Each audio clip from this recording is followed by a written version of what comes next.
Yay! We are live. Welcome to today's enchanting, exquisite, exciting session. We have a special guest that I'm going to tell you all about that. But if we are just meeting for the first time, hi there. I am Abiola Abrams, author of African Goddess Initiation, Sacred Rituals for Self-Love, Prosperity, and Joy, and the brand new Hay House Oracle card deck named African Goddess Rising. And again, you have to say it just like that too. African Goddess Rising Oracle card deck. And that's why we're gathered. We're gathered to celebrate the launch of this new deck by talking to incredible intuitives and celebrating the divine feminine and so much magic this incredible month. The person who I'm going to be introducing you to or reintroducing you to in a little bit is the very special Dougall Fraser, who I adore. And so I cannot wait to invite him into the room, and we're going to talk about auras and colors and magic. Oh my. But first, everyone who is watching this on Instagram, you've got to come on over to either my YouTube or Hay House's Facebook. Hay House's Facebook would be a great place for you to join us, because I'm going to be doing a deck giveaway, and that's where they're going to pull from. So come on over, come join us over there, and you'll get to talk to, or at least chat with, Dougal. All right, sounds good? All right, Instagram peeps, we'll see you in a minute. Yay! Okay, good. So now let us introduce the myth, the legend, the amazing Dougall Fraser. The crowd goes wild. Hi, Abiola. Thank you so much for having me today. Congratulations. I love the deck. I have my copy. It is soulful. It is heartfelt. It is accurate as all get out. And congratulations to you. Thank you, my friend. Thank you so much. Let me tell them all about you and the magic that you make in this world. So Dougal is a renowned intuitive with over 24 years of experience in seeing and interpreting auras. He guides others to awaken the power of their intuition through the use of color. Dougal demonstrates how color meditation can be used to easily change and improve specific aspects of your life. And if he looks familiar, it's because you've seen him on many media outlets, from Oprah.com to Dr. Phil, and even Dancing with the Stars. We have to talk about that. Dougal is also the author of 3 books, most recently the Hay House book, Your Life in Color. So that is a fascinating bio and fascinating pathway. How did you get started? How did you know that this is who you are in the world? You know, I believe we're all born intuitive. And speaking of goddess energy, I was blessed to have a goddess of a mom who encouraged me to talk about it. So when I was standing in the crib, I would talk about seeing colors around people and hearing voices. And my mom was totally into it and encouraged me to talk about it. My dad thought I was crazy and sent me to therapy and to a doctor immediately. So it was a good balance there.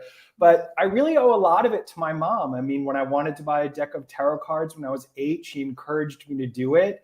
And I think having a goddess in my life to help me open up and be connected to my intuitive abilities was just tremendously helpful for me. Oh, that's so beautiful. What a loving tribute to your mom. And so how do you define goddess? Speaking of goddesses then.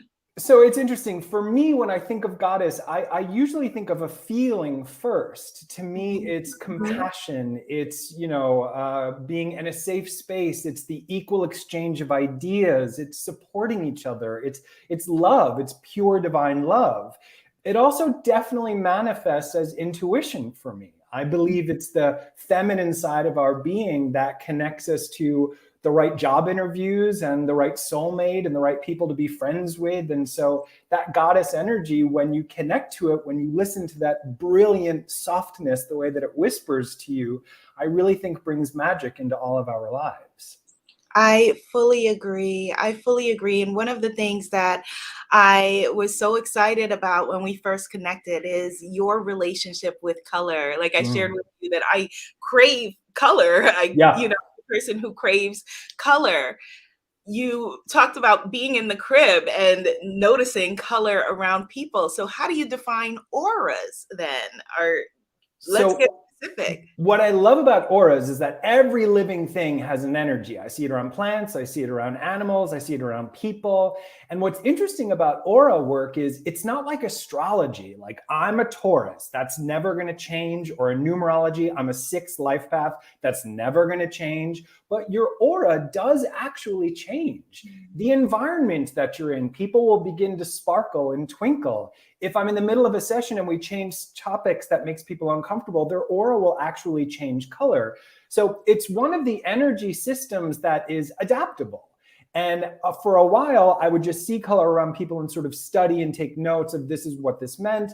But then what I started to realize is that we can use color to change our energy. Nobody ever believes me, but I'm like super, super, super shy.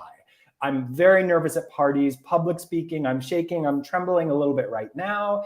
And I used to see this like deep emerald green around really expressive, outgoing people, writers, musicians, poets, like this just radiant green. And I used to think, I want to be like that. So we can all be like that. If you're shy like me, hello, you can embody green, you can visualize green, you can wear green, you can surround yourself with green plants to become more confident, to become more expressive. And so we can pull from vibrations of color in our decorating, from the way that, I'm wearing pink today because I need a little extra self-care and self-love. So you can literally shift your energy with the power of color. I love this. And I feel like I've been doing this without knowing this specific modality, the way to work it, because I do believe you that you are shy and all of that, because I am as well. And no one believes me either. No one ever believes us, right? No one believes us, but yeah.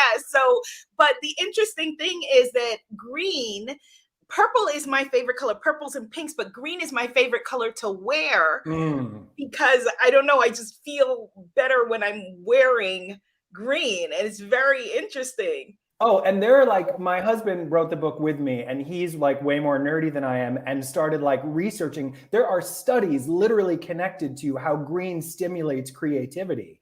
They would put students in like a control room and surround them with green plants and let them look at green screens, and then their creativity and productivity completely increased. So it gets mimicked and repeated in the world of science, but we've been doing this for eons. The way we talk in language, I'm so angry I could see red. We use it as symbolic. I'm feeling blue. Exactly, right. So it's also in the spiritual community, we talk about chakras, and sometimes I'm like, am I really feeling my chakra right now? Do you know what I mean? Yes. But with color, like everybody has a relationship with that. It doesn't matter what language you speak, where you're from. If you say to someone, what's your favorite color? They have an answer. So it's like this bridge between worlds that I think is super, super cool. I was going to ask you, speaking of chakras, that because, green represents the heart chakra, that is there that connection with what you're saying around green being a color that energizes and brings people out? So the world of chakras is a little bit different. And this is what I say to everybody. If you have a relationship with color, the universe is going to repeat those messages to you. They understand that if you're familiar with certain bodies of work. But auras are different. It's the energy that we exude. And a lot of times people will say things like, well, I don't see auras. And you do. If you've ever been lost and you want to ask someone for directions, you're energetically scanning the room to see who feels approachable. We're constantly feeling energy. But the definitions of chakra colors versus aura colors are a little bit different, but they blend really well together. Now, do you have a favorite color? What's your favorite color? You said everyone can answer that. So what's yours? Students always laugh that I say everything's my favorite color. My all-time favorite color, if I had to pick, is orange. And the interesting thing is that orange for me is the color of balance. It's the combination of psychology and spirituality.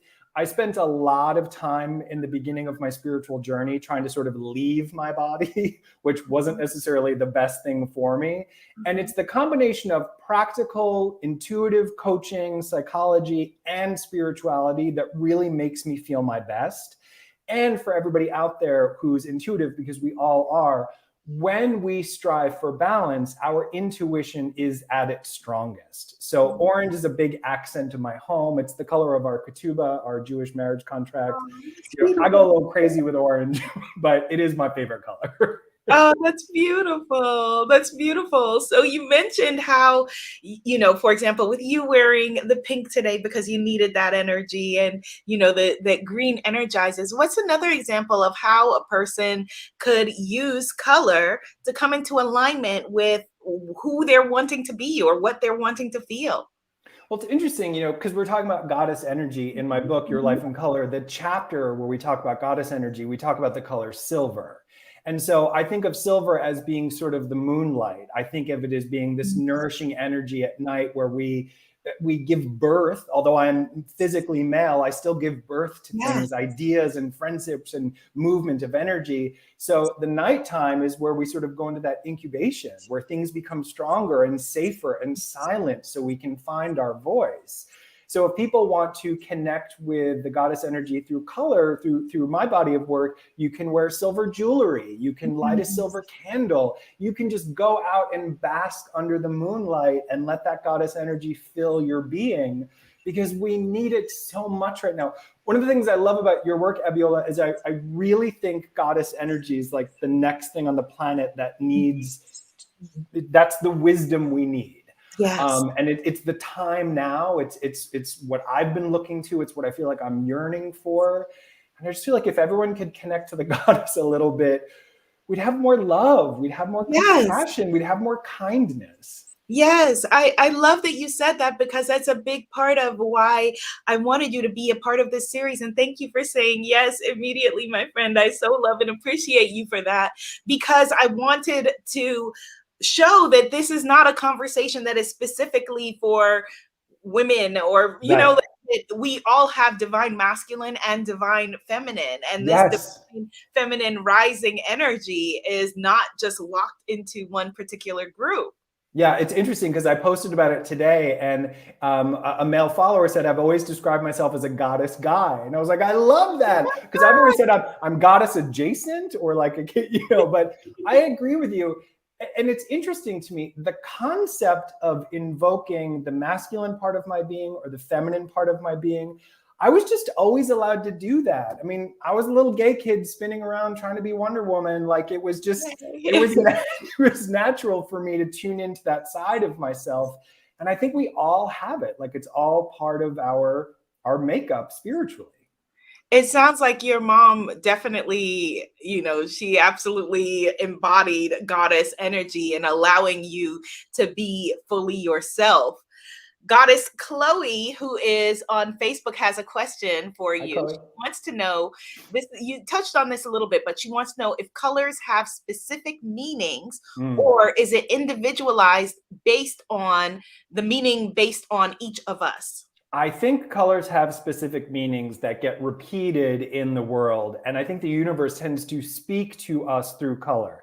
Having said that, though, if you have a really strong personal memory connected to something, your spirit guides in the universe know that. So they may repeat things over and over again.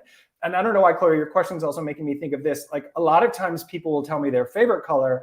I'm just as curious about colors that people don't like or feel sort of repelled by, because there's wisdom in that color as well. So I always tell people that there's a color you're uncomfortable with, wear it, see what it brings up for you, surround yourself with it, because there's wisdom there. But yeah, there are very specific meanings, just like an oracle deck. A color will speak to you and has a message. Oh, that's great. It's interesting. The colors that I feel not repelled by, but red is just a bit strong for me. This is what makes me too. But when I wear red, I get complimented on it all the time. So I define red as the equal exchange of energy. It's a really sensitive color for empaths. It's about emotions. So when you're wearing red, you're really showing your vulnerable side. And so it just takes you so deep into that vulnerability and your emotions. I cry at everything. If I'm at your wedding and I've never met you, I'm going to cry. If your friend just gave birth, I'm going to cry. So when I wear red, it's like it's getting stronger in me. And I'll practice with it occasionally. And it's amazing to me how much people notice me when I'm wearing red. So if you're going to wear red, it's great for relationships. It's great for manifesting. It's great for empaths to get their needs met, because we struggle with telling people what we need. So it's a great way to let people see you. So that's interesting. I have a little bit of uncomfortableness with red as well. It's interesting, Dougal. My sister is in the audience and she says, I am also sometimes put off by red. And the interesting thing is that both of our parents love red. My dad had a car when we were growing up. They have a red sofa. Like, it just feels like a lot. So it's interesting how families can have like a color language thing going 100%. Yeah. Hi to your sister. What's your sister's name? My sister's name is Damali, Goddess Damali. Hi, Goddess Damali. Yes. So how do you recommend, if someone is feeling like, a lot of the people who are here, the people who are attracted to this conversation, meet this amazing group of empathic, loving, giving human beings who oftentimes have a slight bit of wounded healer energy. A lot of us have that wounded healer energy that we are wanting to heal. How can we use this color therapy going forward to heal that? So it's interesting that you bring that up, because I can completely relate to the wounded healer story. My mother had mental illness when I was young, so a lot of my intuition was trying to predict what emotional state she would be in. My sister had cancer when I was very young, so the idea of helping people was a very natural part of my journey in the beginning. And so having my own needs met is really hard for me. It's my nature to tune into other people. It's my nature to want to host people and give and provide energy. But self-care usually falls on the back burner. So I'm specifically wearing pink today because I had quite a long work day continuing after this as well. And pink is about self-love. Pink is about reminding yourself to treat yourself the way you treat other people. So a lot of light workers are being called to service right now. The planet is in need of love and compassion and kindness, but we have to remember that you can't pour from an empty cup. Yes. So as healers, we have to take care of ourselves to be there for other people. We're constantly inundated with energy invitations. We can't accept all of them, and that's okay.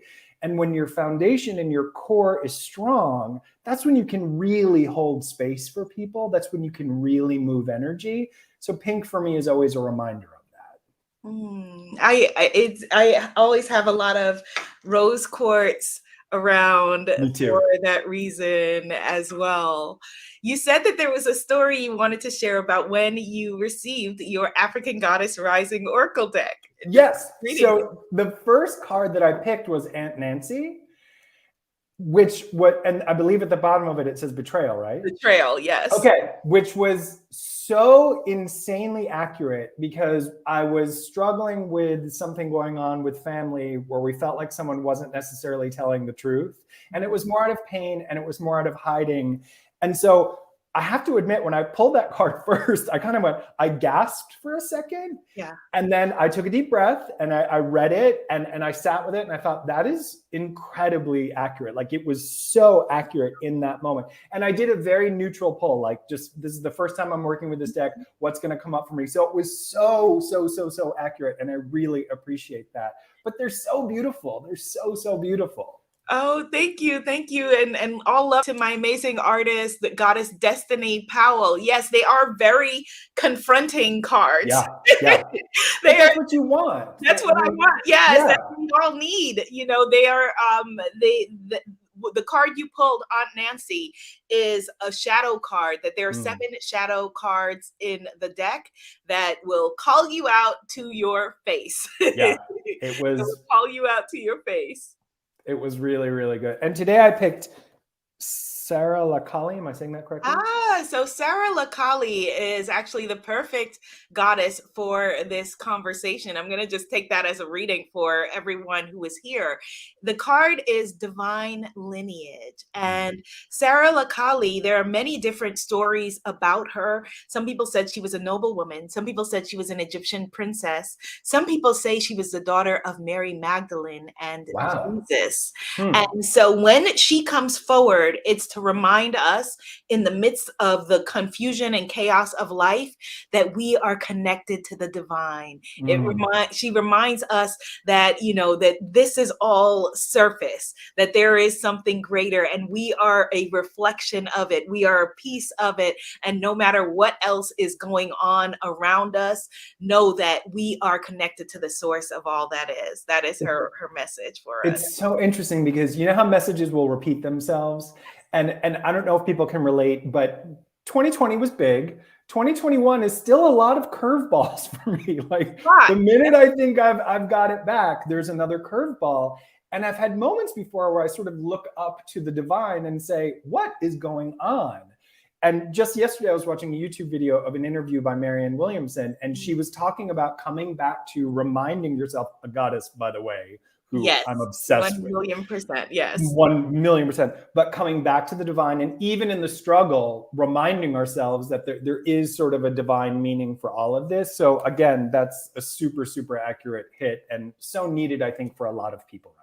Absolutely. Absolutely. And so speaking of needed, we need to give away a deck, Dougal. And so I'm going to hand it to you. If you can see the comments, are you able to see the comments? I can, yes. So the only thing is that the deck you need to pick someone with a Facebook, logo? the YouTube, Facebook logo, not the YouTube or any other logos that you see. And they are the winner of the deck today. Okay, let's go with Melinda. I hope I'm saying your last name correctly. Gulick? Okay, Melinda Gulick. Let's spell her name so that Hay House has it. Gulick is the last name. Congratulations, Goddess Melinda. And if I may, Facebook, don't beat me up here, but I also would like to give a deck to, there is a Stephen Baines who is in the room. And so we are supporting our divine feminine and divine masculine coming together. And Stephen has been very active in the chat. And I just want to say, I'm glad that you're here, Stephen. And so Stephen, wait, let's see. Stephen. I see his last name. Stephen J. Baines, Baines. Oh, and Stephen said he's ordering 2 decks of cards and has Dougal's book and needs to book a reading. Okay, good. So still order all of that. Still, definitely. But let's gift Stephen a deck that maybe Stephen can gift to someone else as well. I love that. Yay. So Dougal, you have a free gift, a free offering. Oh. I forgot to mention this before we went live. We will soon. We have a new landing page coming up right now that's not available. So I apologize. I forgot to say this. It's not ready yet. So unfortunately, I don't right now, probably within a couple of days or so, but it's not ready quite yet. That's okay. Tell people where to get the book and learn about you and all of those great things. So you can find out more about me at my website, which is DougallFraser.com. You can find me on Instagram or Facebook. My book, Your Life in Color, which is also published through Hay House, you can get at Amazon or where all books are sold. But most importantly, just play with color. See what it brings up for you. Step out of your comfort zone. Try something that's a little bit different.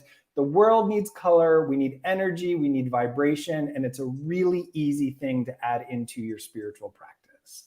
I will experiment with maybe wearing red and seeing. Me too. Yeah, so let's do that. That's our personal homework assignment. Fair. Done.